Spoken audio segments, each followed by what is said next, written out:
अस्सलाम वालेकुम, आदाब, hi, how are you? Hope guys are doing well.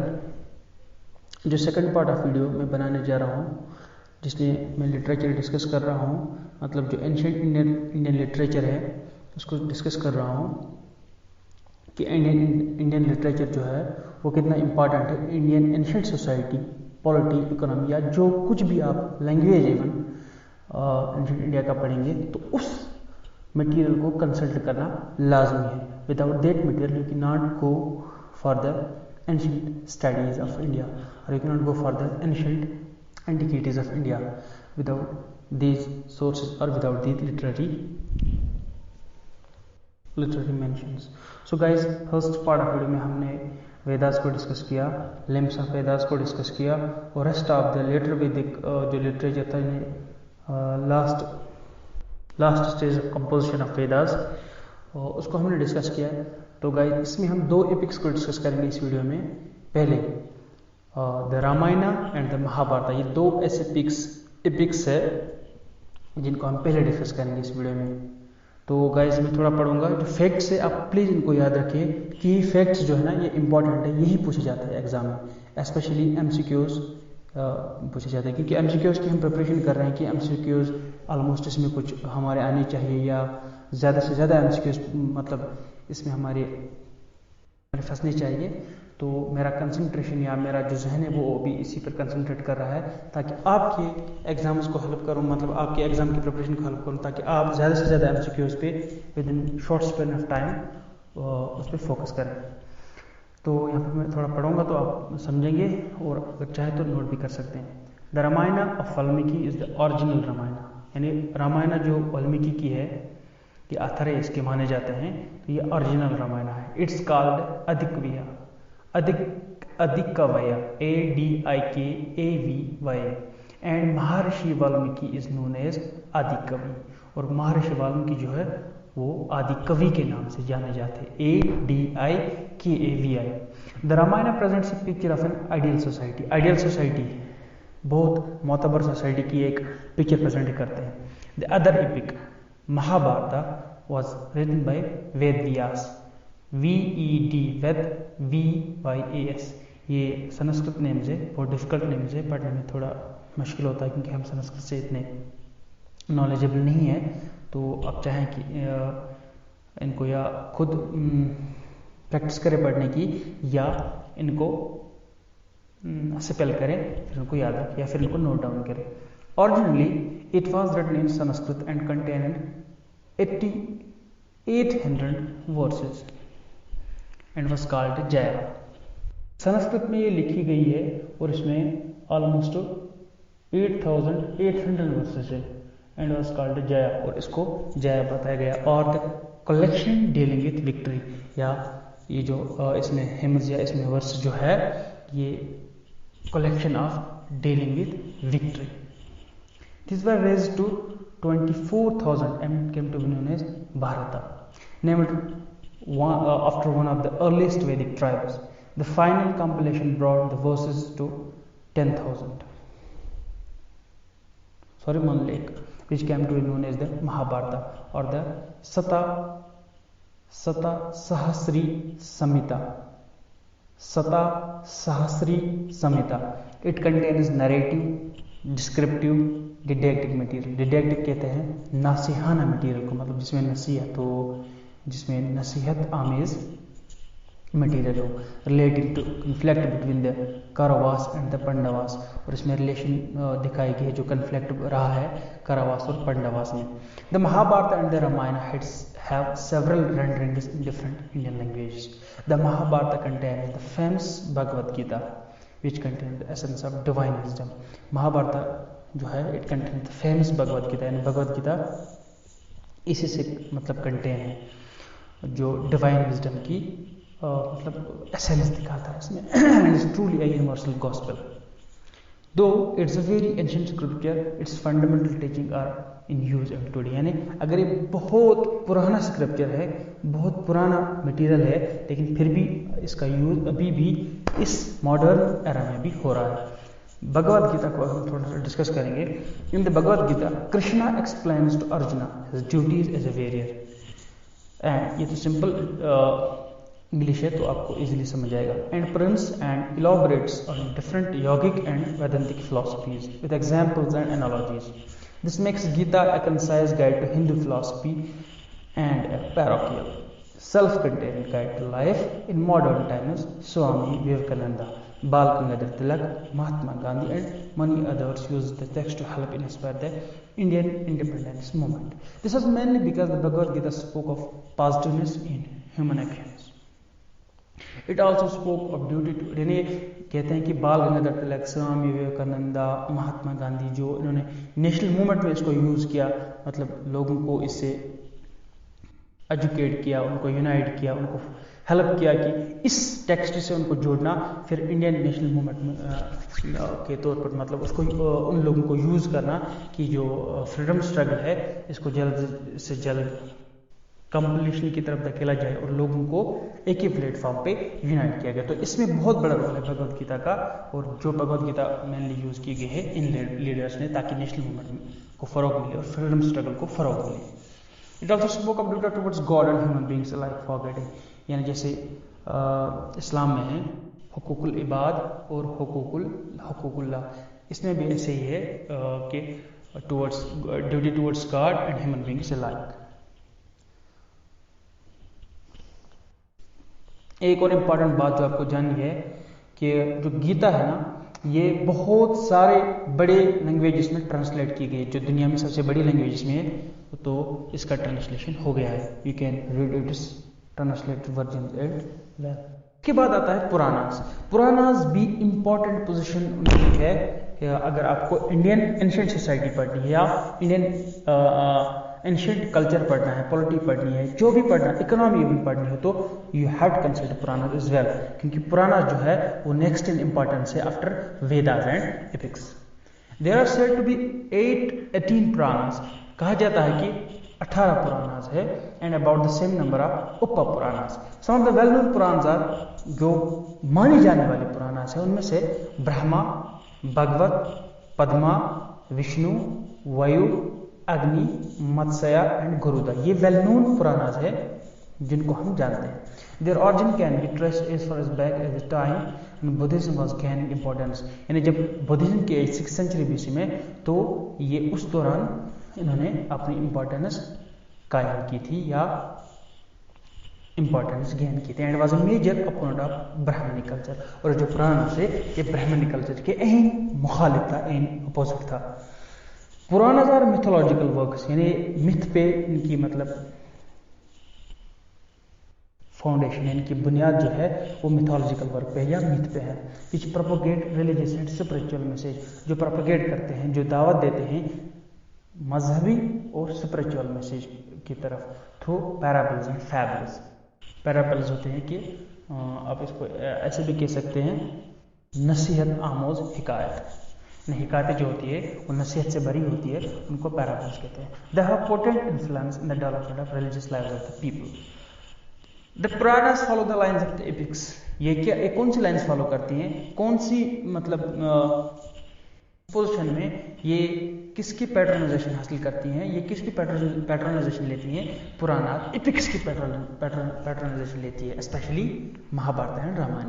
And earliest Purana were compiled in the Gupta period. जो earliest Purana है, जो पहली पुराण है, जो इनिशियल पुराण है, वो कंपाइल की गई गुप्ता पीरियड में. They are full of myths, stories, legends and sermons that were meant for education of the common people. These Purans contain important geographical information. ऐसा ही नहीं है कि इनमें सिर्फ myths, stories, legends and sermons हैं. हाँ, इसमें और भी कुछ important चीज़ें हैं, जैसे geographical information, histories and deal with mysteries of creation, recreation and dynastic genealogies. This period also saw the compilation of various smritis or law books written in verse. The phase of writing commentaries on the Smritis beginning after the Gupta period. Amara Simha, the Sanskrit lexicographer, जो dictionaries लिखते थे, अमारा सिम्हा बड़े lexicographer माने जाते हैं जो dictionaries लिखते थे. स्टेट्स दैट अ पुराना शुड डिस्क्राइब 5 टॉपिक्स. तो 5 टॉपिक्स, तो उन्होंने कहा कि जो पुराना है ये 5 टॉपिक्स को मेनली डिस्कस करती है. सर्गा, SARGA सर्गा, जिसको क्रिएशन कहती है. दूसरा है प्रतिसर्गा, प्रतिसरकित है सेकेंडरी क्रिएशन। इसके बाद है वेमसा, VEMSA, जीनोलॉजी। इसके बाद फोर्थ मनवंतरा, जो मानव पीरियड्स को डिस्क्राइब करता है।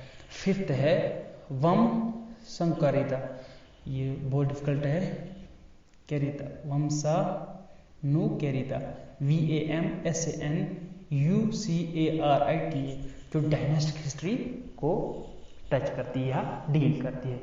तो इसके बाद गाइज हम डिस्कस करेंगे बुद्धिस्ट एंड जैन लिटरेचर को, जो पाली, प्राकृत और संस्कृत में लिखा गया, जो 3 लैंग्वेजेस में लिखा गया। पाली में भी लिखा गया, प्राकृत में भी लिखा गया, संस्कृत में भी लिखा गया।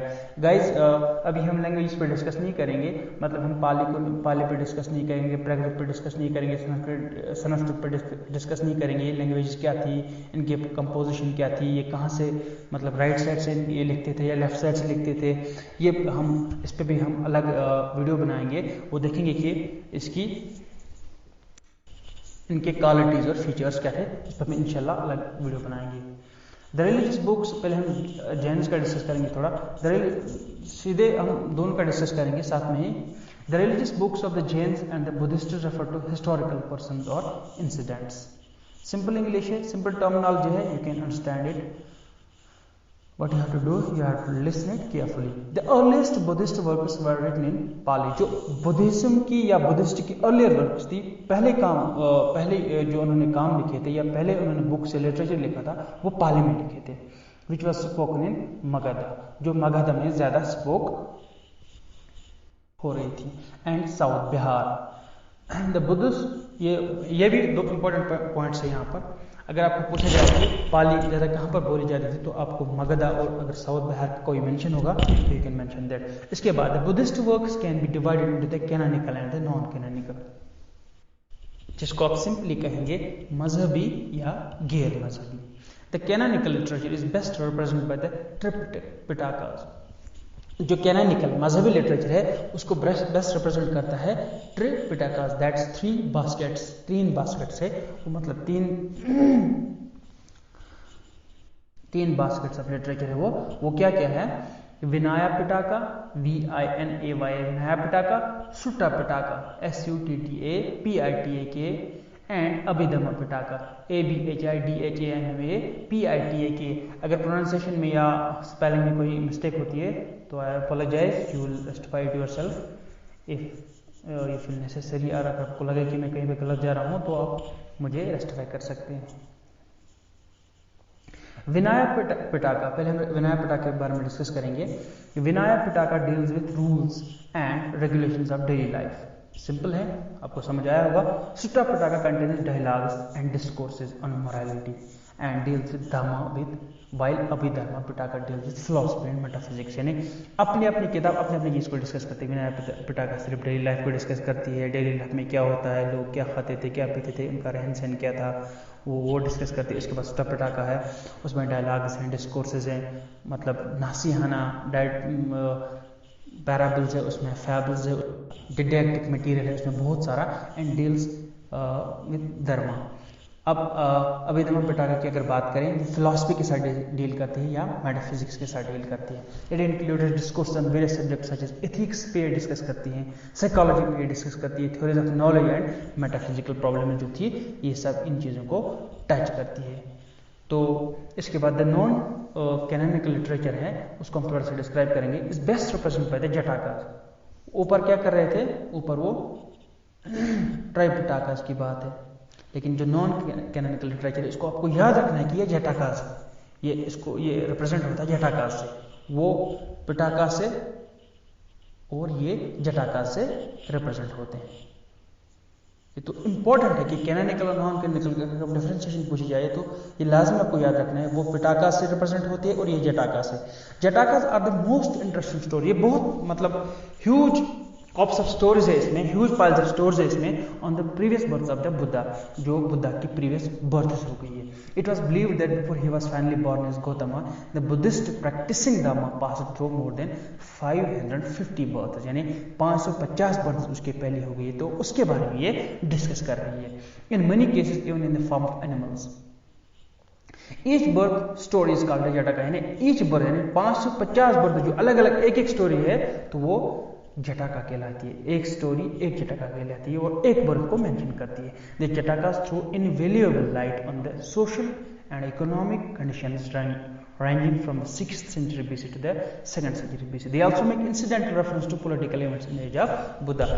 ऐसा ही नहीं कि ये सिर्फ इकोनॉमिक और सोशल कंडीशंस को डिस्कस करती है या सोशल कंडीशंस या इकोनॉमिक कंडीशंस को डिस्कस करती है, नहीं, ये पॉलिटिकल मेंशन या पॉलिटिकल इवेंट्स को भी साथ साथ बुद्धा की कुछ डिस्कस इंसिडेंटल, ज़्यादा डिस्कस नहीं कर रही है। उनका सोल फोकस जो है वो इकोनॉमिक और सोशल कंडीशंस पे है। इसके बाद जैन टेक्स्ट से उसको हम थोड़ा सा डिस्कस करेंगे। The Jain texts were written in Prakrit, और ये आपको याद रखना है जो जैन टेक्स्ट है वो प्राकृत में लिखी गई and were finally compiled in the 6th century AD इन वलाबी गुजरात, और फाइनली वो कंपोजिशन इनकी कब हो गई या याद रखना इंपॉर्टेंट पॉइंट है 6th century AD में वलाबी एक जगह है गुजरात में, वहां इनकी फाइनल कंपोजिशन हो गई है। The important works are known as Angas. सबसे इंपॉर्टेंट वर्क्स जो माने जाते हैं इसमें Angas, Upangas, Prakirnas, Chheda, Sutras and Mulasutras. Important works है इसमें, फिर से आप दोहराता हूं, ANGAS Angas, UPANGS Upangas, PRAKIRNAS Prakirnas, Chheda CHHEDAB Sutras and Mulasutras MALASUTRAS। Among the important Jain scholars reference will be made to Haribhadra Shuri. तो इंपॉर्टेंट जैन स्कॉलर, इस ये भी पूछा जा सकता है, ये बहुत इंपॉर्टेंट ऑब्जेक्टिव है जो आपको याद रखना है। इंपॉर्टेंट जैन स्कॉलर्स में कौन कौन जैन स्कॉलर इंपॉर्टेंट है? हरिभद्र शुरी जो 8th century AD में लिखते थे, एंड हेमचंद्र शुरी जो 12वीं सदी के इंपॉर्टेंट जैन स्कॉलर है जिन्होंने बहुत सारा जैन लिटरेचर लिखा है। तो इसके बाद guys, Jainism helped in the growth of rich literature comprising, इन्होंने किस सब्जेक्ट के बारे में ज़्यादा लिखा, किस चीज़ पे इन्होंने, किस थीम पे इन्होंने ज़्यादा फोकस किया? Specially poetry, philosophy and grammar. These work contain many passages which help us to reconstruct the political history of Eastern Uttar Pradesh में बिहार। अगर हमें इन जो इन्होंने लिटरेचर लिखा है इनको अगर हम फोकस करेंगे, इनको अगर हम देखेंगे, ये ज़्यादा political history of eastern Uttar प्रदेश या उनकी जो रिकन्स्ट्रक्शन पॉलिटिकल हिस्ट्री की है उसको टच करें। एक तो ईस्टर्न उत्तर प्रदेश याद रखते हैं, लाजमी है, इंपॉर्टेंट पॉइंट है, ईस्टर्न उत्तर प्रदेश एंड बिहार के। The Jain text refer repeatedly to trade and traders, और जैन जो थे वो ज़्यादातर रिपीटेडली ट्रेड और ट्रेडर्स को रेफर करते, क्योंकि वो सेक्रीफाइस वगैरह नहीं कर रहे थे, वो उस पर बिलीव नहीं करते, उनकी फिलासफी थोड़ा डिफरेंट थी एज कम्पेयर टू बुद्धिस्ट, तो वो ज़्यादा ट्रेड में ही मतलब उनका वो चल रहा था, तो वो ट्रेड पे ही ज़्यादा फोकस कर रहे थे और ट्रेड को ही ज़्यादा उभार रहे थे, तो उनका एक ट्रेड में भी बहुत बड़ा कंट्रीब्यूशन है। तो दैट्स वाई कि उनके टेक्स्ट्स भी रेफर करते हैं repeatedly to trade and traders, या आप उनके टेक्स्ट्स को देखेंगे कि इकोनॉमिक्स पे वो ज़्यादा फोकस करते हैं, लेकिन specially trading aspect, trade aspect को वो ज़्यादा देखते हैं, ट्रेडिंग एस्पेक्ट को, ट्रेड वो ज़्यादा मानते थे या ट्रेड ज़्यादा करते थे, और ट्रेड में उनका बहुत खासा कंट्रीब्यूशन है। गाइस यहाँ तक हो गया, तो मैं अब इस वीडियो को, क्योंकि ज़्यादा बोरिंग हो रहा है और बड़ा हो रहा है, तो मैं इस वीडियो को, इस जो ये वीडियो है इसको यहीं पर स्टॉप करता हूँ, और इस वीडियो को मैं 3 पार्ट्स में तब्दील करता हूँ। जो नेक्स्ट पार्ट में लेके आऊँगा उसमें मैं आपको अदर संस्कृत लिटरेचर को पढ़ाऊँगा या उसको बताऊँगा, जो इंपॉर्टेंट फैक्टर्स में उसको पढ़ाऊँगा। फिर मैं क्या करूँगा, इसके बाद फिर मैं इंपॉर्टेंट बुक्स जो है एंशिएंट इंडिया की वो मैं आपको दोहराऊंगा, उसके लिए मैं अलग वीडियो बनाऊंगा। तकरीबन इसमें 4 वीडियो बनाऊंगा आपके, जो आपको काम आएंगे, स्पेशली जो लिटरेचर रह गया है गुप्ता डायनास्टी की या मौर्य डायनास्टी की, उसको भी अलग से पढ़ाया जाएगा। लेकिन ये जो लिटरेचर है ये लाजमी है, इसमें से लाजमी आपको कुछ भी पूछा जाएगा एग्जाम्स में। तो गाइस नेक्स्ट वीडियो में हम अदर संस्कृत लिटरेचर लाएंगे आपके पास, और फिर उसके बाद हम लाएंगे इंपॉर्टेंट बुक्स। तो गाइस होप ये आपको कुछ फ़ायदा देगा इंशाल्लाह। I have real belief, I have firm faith कि मेरे वीडियो आपको रियली कुछ फ़ायदा पहुँचाएंगे। And please guys, I need your support, and please subscribe my channel and press the bell icon for latest updates. See you in next video.